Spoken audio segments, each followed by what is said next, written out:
Hello everybody, welcome back to Dominions 5. Let's hop right back into From Whence the Salt Flows, where we're playing as Late Age Tianchi. I believe this is... oh geez, we're the last ones to go. Turn 6. Oh, I should actually show these battles. Alright, I think this is our cap circle, where we have 2 communion dudes, and this one was listed as mostly crossbows, and then some light infantry.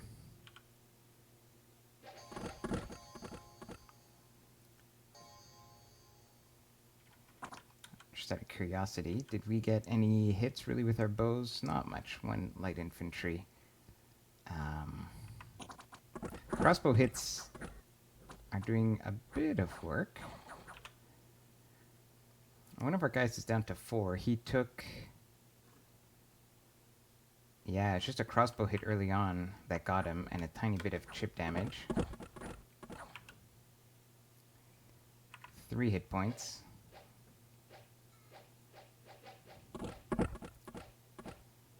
Oh, he gets bleeding. That's what kills him. So he just gets an unlucky shot, and that causes him to bleed to death. Too bad. Okay, then in Valrest... oh, I think we're just pinging a throne here. So Death 1... it's not too bad. Death 2... and Death 1, and then another Death 2. Okay, so there's actually like a decent amount of Skella spam, but these indie types are pretty easy, so this should actually be a pretty easy throne for us to take. All right, and here we have... oh, this downhill at the end gives a bad camera angle, but okay, good. I think we should be all set here.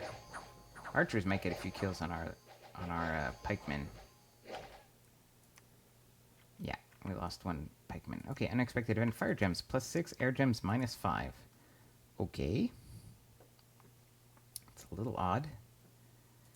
All right. So, the question is, how do we feel about Lizard Warriors? Because that's a lot of Lizard Warriors, but I would love to get some Shaman. Man, these provinces are garbage.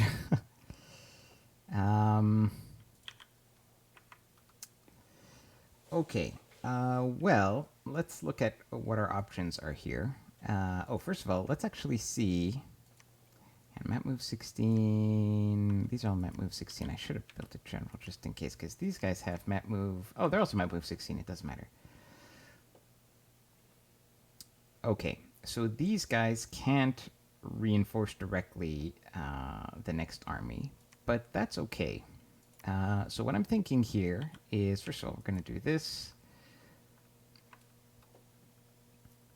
Let me think about this. I think we can script this to kill the Lizard Warriors, and I think we're going to sacrifice our pikemen for it, and I'm okay with that. So what we're going to do... so we're going to take on the Lizard Warriors. So my phone is bugging out my speakers. 1 second. Okay, I think we can take a bunch of Lizard Warriors here. So here's what we're going to do. We're going to do Hold and Fire.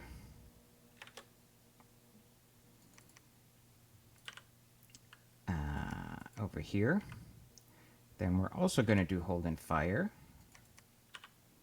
in the line in front. And these are going to be Hold and Attack closest.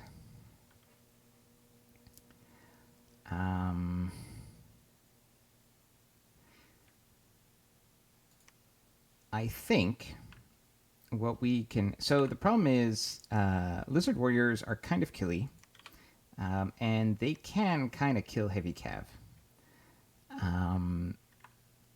So what we're going to try to do is we're going to try to pump as many arrows into them as possible by sacrificing our pikemen on the front. Oh, this guy's just waving his fists around. Good for him.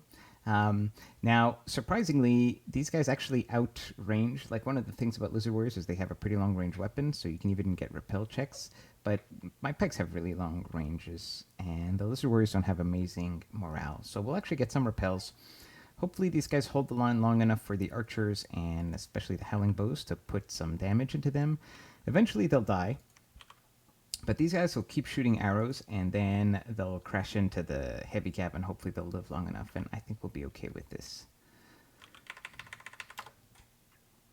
Do we have... Oh, geez, I didn't even put any PD here.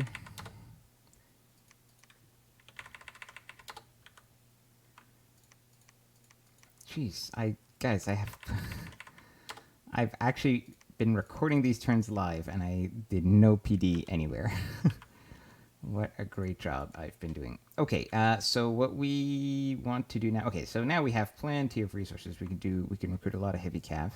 On this side, 7 is not a huge amount. This is more than enough to take this on, but we risk a bump with man, and I don't know if I can beat a bump with man with only 7 sacreds, but maybe...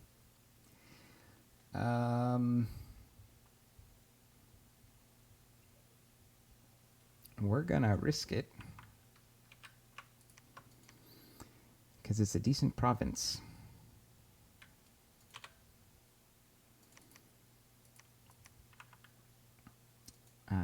Blessing is 15 plus this is fine. I think we'll be okay. And then what we're going to do is we're going to... All right, I have not yet started recruiting a Khan. Now that we have a ton of resources, I'm actually going to spend 1 CP in my cap to get a regular general. And that'll allow us to actually get 1 extra sacred dude this turn. And we'll also get a few more barb heavy cav. Oh, we're just a little bit low on recruitment points. Well, we'll get what we can get. And then next turn, we have a fresh expansion party led by an actual general, a priest to bless, and we can go out north and clear this province and whatever hasn't been taken up here. Yeah, let's do that. This guy can come back home. This scout, he pinged that throne. Good enough. This throne, we're not going to take. Their Springhawks aren't going to take that for a while, so it's not really an issue. We should go see what's up in this throne up here. But I actually want to get more information on Lemuria. So we have... I spoke to Atlantis. Atlantis is willing to join me in a little early game crusade against Lemuria. We haven't totally committed to it, but, you know, we're open to the idea. Pangea over here was kind of willing to join, but he says he doesn't have a good matchup, so I wonder if he hasn't taken magic weapons. Now, I still don't know who is over here, but apparently it is Utgard. But I don't have confirmation of that. And I haven't spoken to this player yet. Now, Atlantis has a great matchup against Lemuria. Atlantis apparently has heard through the grapevine that Lemuria already has what's it called? The hero, the immortal superhero. Not jeez. Give me a minute here. It'll come back. All right, I'm just gonna look it up because I have it in the message.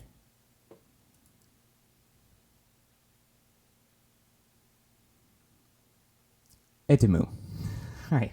Edemu, who's like this really amazing hero, who's immortal and keeps coming back. So one of the issues is... so we don't know what Bless he has, so we kind of have to confirm that. I think we can kill his immortals. The thing is, we can't kill them permanently. But we can kind of, I think, get away. I think we'd still be able to pull this off. But we'll have to... But the truth is, like, I wouldn't mind... I don't want to divert too many resources from getting my... from expanding very well.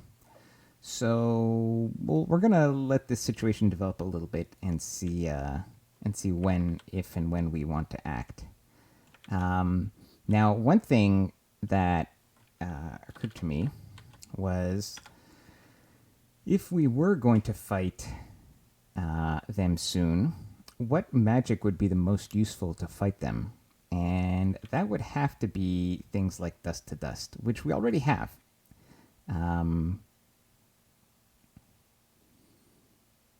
This is absolutely devastating to his secrets. Like, Enemu will just get wrecked by this because it's not even a melee spell. It's a ranged spell. It's 22 armor negating damage to undead. Like, it just kills. It just kills thugs. And we do have, obviously, access to Great Death Mages.